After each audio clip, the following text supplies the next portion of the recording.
Hello everybody, back here again for our vlog a day, and today is Monday the 20th, and today was a lovely, beautiful day to be alive. I got up stupid early with the puppy.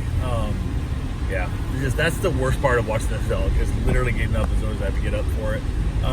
He's becoming a much better dog than he was when I first watched him as a puppy. He's calming down a lot more and stuff, but it still is a pain in the tuchus. And then there's the whole fact of, I'm kind of trapped at the house. I can't go very far for very long with him there because he tears up my house, and he's still not really house broke yet for destroying stuff. So went ahead, got up super early though, got him inside, was able to keep him quiet.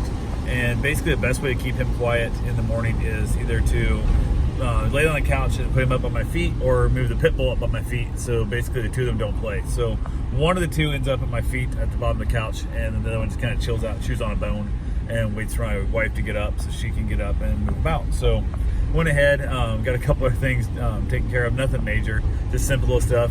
She got up, got around a little bit, and she didn't text me and tell me that she was up, which she usually does, because then I can let the dogs make noise and stuff. And apparently she texted my mother, which at like 6:15 our time, which is 5:15 my mother's time.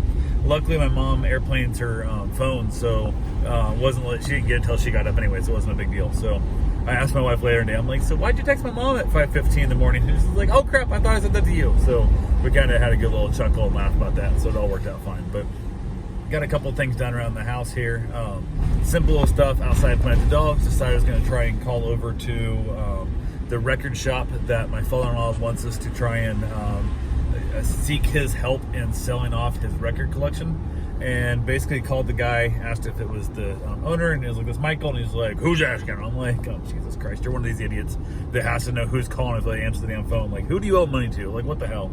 So I told him who it was, blah blah, and he chatted a little bit, and he's like, and I said, hey, just trying to figure out if you have any information, because Richard's wanting me to, figure out what we're doing with these records and stuff. And he got all weird, like, oh, I gotta talk to him. Like, okay, do we have any options? Like I said, I can't get Paul to call you back, which is Richard's other friend, which when Richard told them this, he was telling the friend and him, assuming that he was dead at this point, so they needed their help, but he can still make his own decisions, which is what he's wanting to do, and he wants the help, to help, any buyers that want to buy 16,000 plus records, kind of thing. And the guy got weird. I'm like, okay, he goes, well, you gotta talk to him. I'm like, I have been talking to him, and he's asking me to talk to you, and he's telling me you're the one I need to talk to. And I said, so if he tells you can talk to me, he goes, I ain't talking about this crap, man. I ain't dealing with that shit. And he hung the phone up on me like a little bitch. And I was just like, oh wow, you are literally dead to me. Like at this point, like you are that immature of a person as a 70-plus-year-old man here, that you're that immature that I'm like, I told Karen, I said, I don't care. I'll sell these things at yard sales for quarters a piece. I do not give a damn. I'm not letting this man have these records. He's not going to consign them. He's not going to help. No, I'm done. I don't care. So I called the father-in-law and said, hey, I don't know what's going on and stuff. And he's like, I don't want to sell the record. I said, you're the one that told us to sell these things. Like, what the heck? Well, I want to keep my collection. So I assume his friend and this gentleman here that owns his record shop, Michael, apparently got in his ear and told him he doesn't need to sell his collection. And they're telling him, because it sounds like right now that my father-in-law is going to give them a bunch of his records. And I'm like, how does that help you have money to pay your life? Like, you're going to end up in a state-funded healthcare system real quick if you don't quit fucking around here. So you're just going to donate them the records? Like, how is that helping you at all? It makes no sense at all in any way, shape, or form. So I have no idea. And the father-in-law was being a complete asshole, like just straight up being a complete asshole. And I'm like, dude, I don't know what the hell is your problem. I'm like, you need to calm the fuck down. Like, this has been your opinion. You're the one that wanted to do this. You're the one that said we asked you these options, like, hey, what do you want to do? Do you want to go to assisted living? Do you want to go home? You want everything will be giving you 100% option. Everything is your choice. I just weigh out, like, if you do this is going to be the good sides, this is the bad sides. If you do this is the good sides, this is the bad sides and stuff. And they sent me a text going, don't try to intimidate me. And I'm like, motherfucker, I ain't intimidating shit. Like, I ain't done nothing to you. I've given you full options every time along the way and just told you what your options are. And I'm going to send you information right now of how much money you owe me right now, which is like, I don't know, $7,000 some crap I've laid out in the last month, getting you into the assisted living, buying you a new bed, buying you a chair, all this stuff, because you have no damn money because you spent them all on fucking records.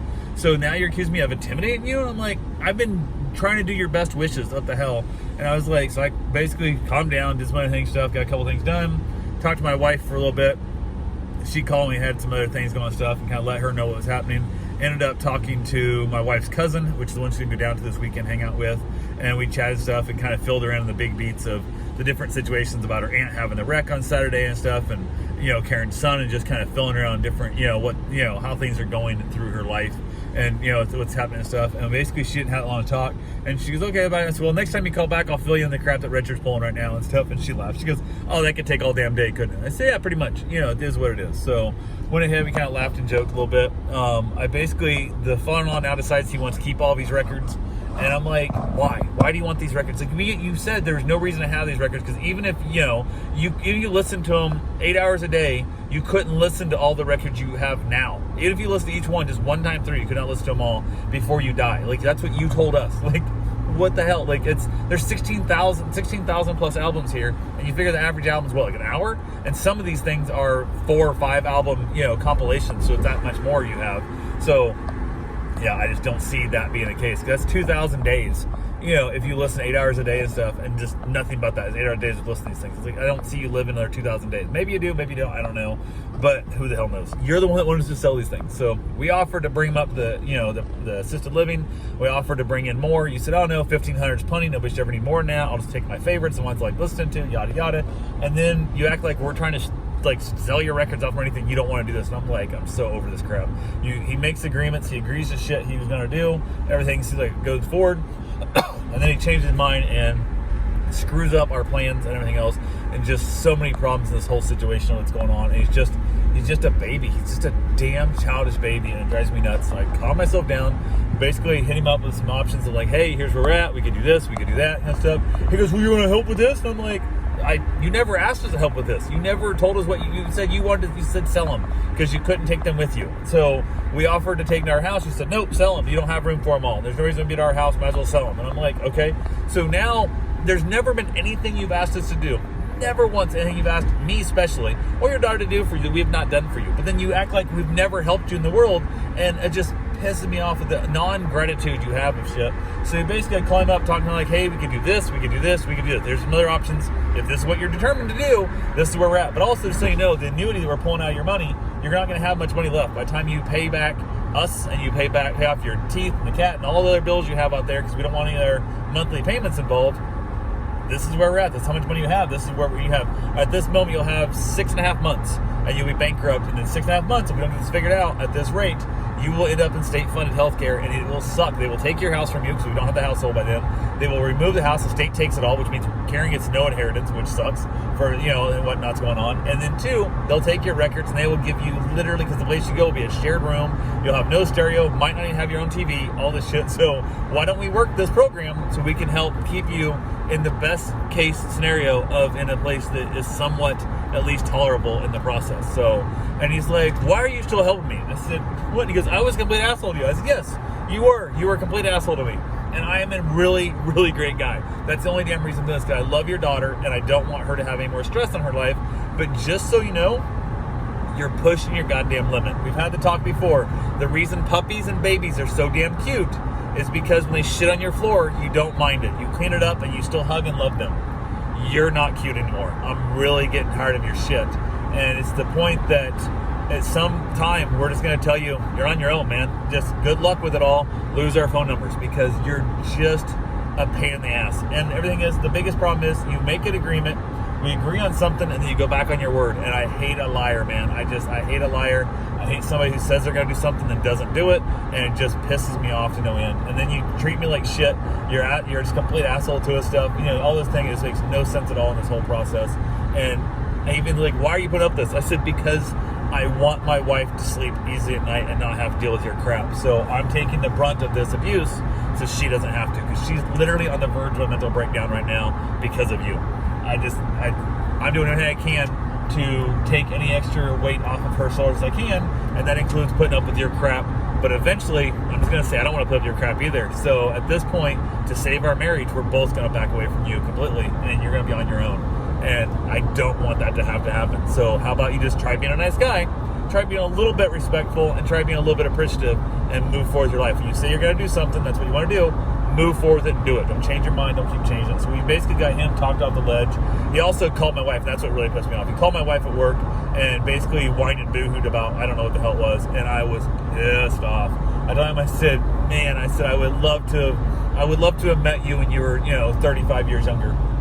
I would love to have met you 35 years younger, because it would have been a whole different conversation right now we're having in this whole process. But it is what it is. So my wife now has to block her own father's phone number during work days because of the crap. It's a sad state of affairs that you have to block your own father from calling you and disrupting your day and basically putting you into a tailspin mentally, which is just pure shit, absolutely pure shit in the process. So it is what it is. But yeah, we got that handled down. In 10 miles, take exit 118AB onto State Road. Went ahead and got that taken care of.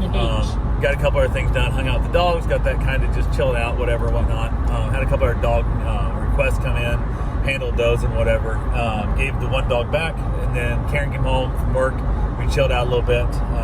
Nothing major, just kind of simple stuff. Kind of just let her detox from her day, let her vent. I didn't get my run in. It was raining like hell a lot of the day, so we spent a lot of time inside. So I did my run in the rain, which always kind of sucks a little bit extra. So I got that taken care of. Ended up having leftover spaghetti for dinner, and just kind of chilled out. I ended up outside, had a cigar, watched a little bit of TV, and wrapped it up. Finally called it in, headed to bed. We got talking and chatting a little bit, and it was up way too late. It's just, my brain has so much crap going on with this. Normally I would go run. I would just go for long runs, and I would answer my questions in my head on long runs, and I would clear my brain. It's my drug. Long runs are my sleep aid. When you're super exhausted after running 8, 10, 12, 20 miles, whatever it is, you sleep well. And I can't run because my ankle after my wreck. I'm still in a lot of pain from it. I cannot run long, so my brain does not get that. I can't relax in hot tubs. I still have open wounds. I can't get hot tubs. So I had all this stress on, and then we have crap with her son, the stepmother. It is what it is. So all the fun stuff that comes with all this, it just happens. So anyway, that's what we got right now. So pretty much general life is a blessing, and I'm happy to be alive, because a little over a month ago I could have easily been killed by that car, and I wouldn't have been dealing with all this shit. And every once in a while I think, maybe it'd be easier. So anyway, that's all I got for right now. I will talk to you guys tomorrow. Have yourself a safe, wonderful day. Thanks for watching.